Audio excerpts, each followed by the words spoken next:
காவல்துறை அதிகாரிகளுடன் முதலமைச்சர் தற்போது ஆலோசனையில் ஈடுபட்டு வருகிறார். மேலும் விவரங்களோடு இணைகிறார் செய்தியாளர் ஜெர்ரி. வணக்கம் ஜெர்ரி, இந்த ஆலோசனை குறித்தான முழு விவரங்கள். சுபா வணக்கம். சென்னை தலைமைச் செயலகத்தில் தமிழ்நாடு முதலமைச்சர் தலைமையில் உள்துறை ஆய்வுக் கூட்டம் நடைபெற்று வருகிறது. அதன் பிறகு மதுவிலக்கு ஆயத்தீர்வைத்துறை ஆய்வுக் கூட்டமும் நடைபெற இருக்கிறது. இந்த கூட்டத்தில் தலைமைச் செயலாளர், தமிழ்நாடு காவல்துறை இயக்குனர் உள்ளிட்ட காவல்துறை அதிகாரிகள் கலந்து கொண்டிருக்கிறார்கள்.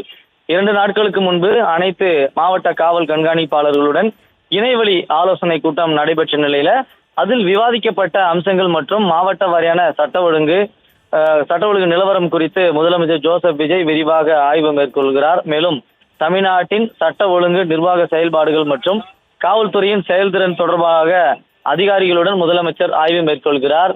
அதன் பிறகு தமிழ்நாடு அரசினுடைய தலைமைச் செயலாளரும் அந்த ஆய்வுக் கூட்டத்தில் பங்கெடுத்திருக்கிறார். அதாவது 2 தினங்களுக்கு முன்பு டிஜிபி தலைமையில எஸ்பிக்கள் ஆலோசனை கூட்டம் நடைபெற்றது போலவே தலைமைச் செயலாளர் தலைமையில அனைத்து மாவட்ட கலெக்டர் ஆலோசனை கூட்டமும் நடைபெற்றது. இந்த 2 ஆலோசனைகளுக்கு முடிவுல விவாதிக்கப்பட்ட அம்சங்கள் குறித்து தமிழ்நாடு முதலமைச்சர் ஆய்வு மேற்கொள்கிறார். இந்த சூழல்ல சென்னை தலைமைச் செயலகத்துல முதலமைச்சர் தலைமையில உள்துறை ஆய்வுக் கூட்டம் நடைபெற்று வருகிறது. சுபா.